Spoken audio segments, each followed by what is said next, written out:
Hello friends, अगर आप भी यूएस वीज़ा अप्लाई कर रहे हैं या करने की सोच रहे हैं या आपने ऑलरेडी यूएस वीज़ा के लिए अप्लाई किया हुआ है और बहुत सारी प्रॉब्लम फेस कर रहे हैं, तो ये वीडियो आपके लिए देखना बहुत ज़्यादा ज़रूरी हो जाएगा।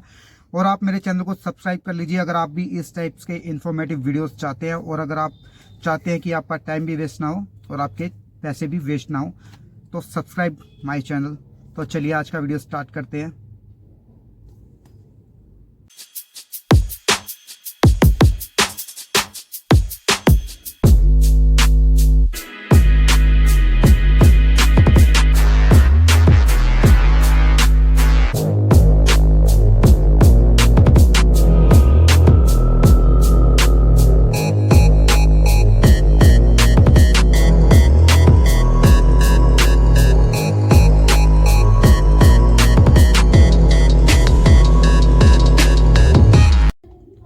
Hello friends, welcome back to my YouTube channel.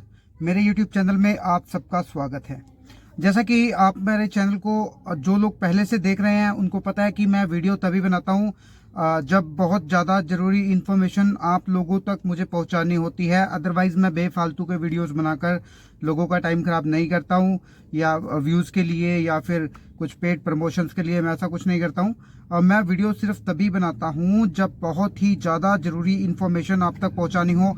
और अगर आप भी यूएस वीज़ा अप्लाई कर रहे हैं या आपने कर रखा है या आप करने की प्लानिंग कर रहे हैं, तो ये वीडियो आपके लिए बहुत ज़्यादा ज़रूरी हो जाएगा। क्योंकि आज के टाइम में जो सिचुएशन चल रही है अपॉइंटमेंट्स को लेकर, तो बहुत ही ज़्यादा बड़ी प्रॉब्लम हो रखी है जो लोग अपॉइंटमेंट्स को नहीं उठा पा रहे हैं उनके लिए। और जो लोग सोच रहे हैं कि अपॉइंटमेंट हमें कैसे मिलेगी, क्या करना होगा उसके लिए, तो उन लोगों के लिए भी बहुत सारे जवाब होंगे मेरे, जो उनके मन में चल रहे सवालों का जवाब होंगे। तो अब आज का वीडियो हम स्टार्ट करते हैं। आज के वीडियो में हम ज़्यादा बात नहीं करेंगे। आज का वीडियो जो है हमारा वो अपॉइंटमेंट्स को लेकर ही है। जैसा कि स्टूडेंट्स की अपॉइंटमेंट्स और B1 B2 वाले हैं जो टूरिस्ट वीज़ा है जिनका, तो उनके लिए मैं बोलना चाहूँगा कि आप जो स्टूडेंट्स हैं जो उनके लिए तो बहुत ज़्यादा ज़रूरी है अपॉइंटमेंट्स। क्योंकि अगर उन्हें टाइम से अपॉइंटमेंट्स नहीं मिलती हैं तो फिर उन्हें प्रोग्राम डेफर करना पड़ता है अपना, और फिर से उन्हें अपॉइंटमेंट्स के लिए लगना पड़ता है। और सबसे बड़ी बात यह भी है कि टाइम का बहुत ज़्यादा लॉस होता है। लेकिन जो B1 B2 वाले हैं उनको तो चलो अगर 15-20 दिन ऊपर नीचे, महीने आगे पीछे भी मिल जाए तो उसकी कोई प्रॉब्लम नहीं होती।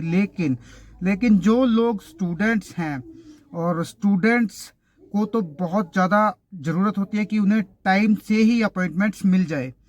और जो इसमें अभी सबसे ज़्यादा प्रॉब्लम आ रही है वो है, एक तो पोर्टल सही से काम नहीं करता है और दूसरी बात यह अपॉइंटमेंट्स निकलती रहती है रेगुलर, लेकिन वो ये इक्का दुक्का अपॉइंटमेंट्स आती हैं और उनका कभी पता भी नहीं लग पाएगा कि कब आ रही हैं कब जा रही हैं। क्योंकि मोस्ट ऑफ टाइम या तो आप कभी खाना खा रहे हैं, कभी आप ड्राइव कर रहे हैं, कभी आप घर का काम कर रहे हैं, या फिर आप कहीं और बिजी है, या फिर आप सो रहे हैं या रेस्ट कर रहे हैं। और अगर आपको पता लगता है कि हाँ अपॉइंटमेंट्स ओपन हुई पड़ी है, इतना आप पोर्टल ओपन करते हैं, इतना जो अपॉइंटमेंट्स है वो आपके हाथ से निकल जाती हैं।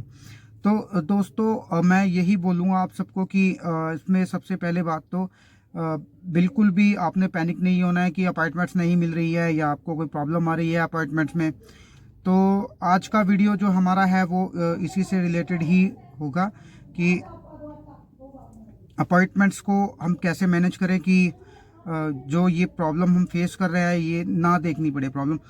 तो चलिए अब मैं आप बताऊंगा। सबसे पहले जो स्टूडेंट्स हैं F1 वाले हैं, उनको देखो क्या है कि जो F1 वाले हैं उनको नोटिफिकेशन ऑलरेडी मिल रहे हैं कि जो स्लॉट्स हैं F1 के लिए, तो जो स्टूडेंट्स के लिए स्लॉट्स हैं वो बहुत ही लिमिटेड हैं, वो हर किसी के लिए अवेलेबल नहीं है। तो ये बाकायदा साइट पर भी लिखा हुआ है जहाँ से हम अपॉइंटमेंट उठाते हैं।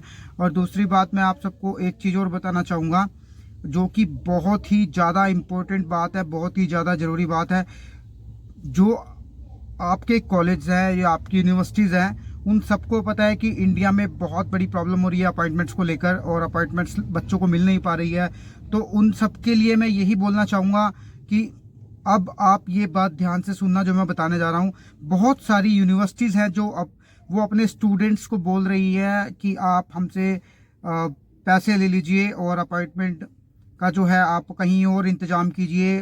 उनका कहने का मतलब ये है कि आप कहीं और से भी इंटरव्यू दे सकते हैं आउट ऑफ इंडिया से, कि आप अपॉइंटमेंट को उठाइए, आउट ऑफ इंडिया से उठा लीजिए, वहाँ पर जाकर आप अपॉइंटमेंट बुक कर सकते हैं। जहाँ पर इतनी ज़्यादा मारो मार नहीं है अपॉइंटमेंट्स के लिए, आप वहाँ से आप अपॉइंटमेंट उठाएं, वहाँ से फ़ीस भरें और वहाँ से आप इंटरव्यू दें। और कुछ कॉलेज और यूनिवर्सिटीज़ तो बच्चों को पैसे तक ऑफर कर रही हैं, 1-1 लाख रुपए तक, कोई 1.5 लाख, कोई 1 लाख, कि आप अपनी जो इंटरव्यू है वो आउट ऑफ इंडिया जाकर आप दें। जिससे कि पैसे की अगर बात आती है कि बच्चों को लगता है कि पैसे उसमें बहुत खर्च हो जाएंगे, तो बहुत सारी यूनिवर्सिटीज़ पैसे भी ऑफ़र कर रही है अपने स्टूडेंट्स को कि वो आउट ऑफ इंडिया जाकर अपॉइंटमेंट दें और अपना जो कॉलेज का कोर्स है वो ज्वाइन कर पाएँ।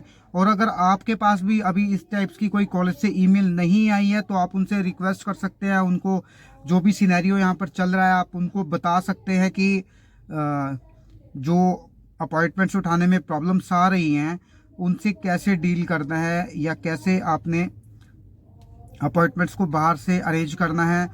तो आप उनसे पूछ भी सकते हैं कि अगर हम लोग बाहर से अपॉइंटमेंट उठा रहे हैं तो क्या कॉलेज इसमें हमारी कुछ हेल्प करेगा फाइनेंशियली। तो आप उनसे ये भी बात कर सकते हैं। तो कॉलेज, बहुत सारे कॉलेज हैं जो मेल्स कर रहे हैं कि हम आपको 1 लाख या उससे थोड़ा ज़्यादा या उससे थोड़ा कम हम आपको हेल्प करेंगे, आप अपनी अपॉइंटमेंट आउट ऑफ इंडिया जाकर बुक कीजिए और वहाँ से इंटरव्यू दीजिए। तो सबसे जो इसमें मेन चीज़ है ये है कि आपको यूनिवर्सिटीज़ और कॉलेज भी हैं जो वो भी आपको सपोर्ट कर रहे हैं फाइनेंशियली कि आप अपनी अपॉइंटमेंट्स बाहर से उठा लीजिए अगर आपको यहाँ से प्रॉब्लम हो रही है। अदरवाइज़ आप अपना प्रोग्राम डेफर कर सकते हैं। और अगर आप प्रोग्राम डेफर नहीं करना चाहते और यूनिवर्सिटी भी आपको सपोर्ट नहीं कर रही है तो जो F1 वीज़ा है ये नॉन इमिग्रेंट वीज़ा कैटेगरी में आता है। और नॉन इमिग्रेंट वीज़ा कैटेगरी एक ऐसी कैटेगरी है उसमें कोई ऐसा रूल नहीं है कि आपको अपनी होम कंट्री से ही अपॉइंटमेंट लेना है और अपनी होम कंट्री में ही अपॉइंटमेंट बुक करना है। आप कहीं से भी किसी भी कौंसुलेट से भी आप अप्लाई कर सकते हैं नॉन इमिग्रेंट वीज़ा और वहाँ पर जाकर इंटरव्यू दे सकते हैं। अब कुछ लोगों के माइंड में सवाल आता है कि वहाँ से जो अप्रूवल के चांसेस है वो कितने होते हैं कि रिफ्यूज़ल ना आए। तो ऐसा कुछ नहीं है। US वीज़ा है जो वो डिपेंड करता है आपने इंटरव्यू में किस तरीके से रिस्पॉन्स किया है, आपने आंसर क्या किए हैं, ये सारा इंटरव्यू बेस्ड है। ये डिपेंड करता है कि आपका इंटरव्यू कैसा गया है और आपके इंटरव्यू पर ही ये डिपेंड करता है कि आपको वीज़ा मिलेगा या नहीं मिलेगा। इससे कोई मैटर नहीं है। हाँ, वो आपसे पूछ सकते हैं कॉमनली कि आप यहाँ से अप्लाई क्यों कर रहे हैं, कि आप अपनी कंट्री से भी कर सकते हैं। लेकिन सबको मालूम है कि इंडिया में बहुत ज़्यादा प्रॉब्लम हो रखी हैं अपॉइंटमेंट्स को लेकर, क्योंकि जो नंबर ऑफ़ एप्लीकेंट्स हैं वो बहुत ज़्यादा है और जो अपॉइंटमेंट स्लॉट्स हैं वो लिमिटेड ही हैं। तो इसी तरीके से दूसरी कैटेगरीज में भी आप अप्लाई कर सकते हैं, लेकिन नॉन इमिग्रेंट होने चाहिए आपकी जो कैटेगरी है। अगर इमिग्रेंट है, इमिग्रेंट आपको अपनी होम कंट्री से ही अप्लाई करना चाहिए। लेकिन नॉन इमिग्रेंट है जो नॉन इमिग्रेंट आप अप्लाई कर सकते हैं किसी और कंट्री से भी। तो अलग अलग कंट्री का अलग अलग हिसाब है। तो अगर आप इस बारे में भी जानना चाहते हैं कि कैसे आप लोग स्लॉट बुक कर सकते हैं किसी और कंट्री से और किसी और कंट्री में जाकर आप इंटरव्यू दे सकते हैं, तो उसके लिए भी आप मुझसे बात कर सकते हैं, मुझे टेक्स्ट कर सकते हैं। तो मैं आपको बता दूंगा कि वो प्रोसेस कैसे होता है, कैसे होना है। क्योंकि अगर मैं एक्सप्लेन करने बैठूंगा इस वीडियो के अंदर तो ये वीडियो बहुत ही ज़्यादा लेंथी चला जाएगा, जिससे आपको ही बोरियत महसूस होगी। और मैं सबको यही बोलूँगा कि अपॉइंटमेंट्स को लेकर जो भी प्रॉब्लम चल रही हैं उसका सॉल्यूशन फ़िलहाल यही है कि अगर आपका बहुत ज़्यादा इमरजेंसी है, जाना बहुत ज़्यादा ज़रूरी है और आप पैसे खर्च कर सकते हैं खुद से, तो आप नॉन इमिग्रेंट वीज़ा को आप किसी दूसरी कंट्री से अप्लाई कर सकते हैं जहां पर अपॉइंटमेंट्स की मारोमार ना हो। लेकिन वहां पर हो सकता है कि जो रूल्स हैं और रेगुलेशंस है वीज़ा अप्लाई करने के लिए वो कुछ डिफरेंट हों, लेकिन आप इंटरव्यू वहां पर जाकर दे सकते हैं। और वीज़ा सक्सेस रेट है वो डिपेंड करेगा आपके इंटरव्यू के ऊपर। तो मैं यही बोलूँगा आपसे। और जो B1 B2 वाले हैं, B1 B2 वालों को भी मैं बोलना चाहूँगा कि आप अगर पैसे खर्च सकते हैं तो आप भी बाहर जाकर इंटरव्यू बुक कर सकते हैं, क्योंकि यहाँ पर बहुत ही लंबी वेटिंग मिल रही है अपॉइंटमेंट्स के लिए। तो दोस्तों, उम्मीद करता हूँ कि ये वीडियो आपके बहुत काम आएगा, और अगर कोई भी आपकी क्वेरी है तो आप पूछ सकते हैं मुझसे, क्योंकि मैं अपना व्हाट्सएप नंबर है वो डिस्क्रिप्शन में डाल के रखता हूँ। और दूसरी बात बहुत ज़रूरी है, अगर आप भी इस टाइप्स की इंफॉर्मेटिव वीडियोस चाहते हैं यूएस वीज़ा से रिलेटेड, या फिर किसी दूसरी कंट्री के प्रोसेस से रिलेटेड, या किसी भी कंट्री की अपॉइंटमेंट से रिलेटेड, तो आप मुझे कांटेक्ट कर सकते हैं। मैं अपना व्हाट्सएप नंबर डिस्क्रिप्शन में डाल के रखता हूँ। और अगर आप स्लॉट्स भी खुद से भी चेक करते रहते हैं तो भी आप मेरा चैनल सब्सक्राइब कर सकते हैं, क्योंकि जो स्लॉट्स के रिलेटेड भी जैसे ओपन होते हैं कहीं पे भी, तो मैं कई बार शॉर्ट्स बना के डाल देता हूँ कि इस कैटेगरी के स्लॉट ओपन हुए हैं और इस कॉन्सुलेट में ओपन हुए पड़े हैं, आप जाकर अपना स्लॉट उठा सकते हैं। तो मैं इस टाइप्स के शॉर्ट्स भी बना देता हूँ। तो दोस्तों, उम्मीद करता हूँ कि आप सब जल्दी से अपना इंटरव्यू क्लियर करेंगे और जल्दी से आप अपने सपने पूरे करेंगे। आज का वीडियो ज़्यादा लंबा नहीं करेंगे, आज के वीडियो में सिर्फ इतना ही इजाज़त चाहूँगा आपसे। और मेरा शेड्यूल भी थोड़ा सा बिज़ी चल रहा था इन दिनों, और मैं बहुत सारे टेक्स्ट मैं रिसीव कर रहा हूँ जो लोग मेरे चैनल को देखते हैं, और वो सब सेम क्वेश्चन मुझसे पूछ रहे थे कि हम क्या करें।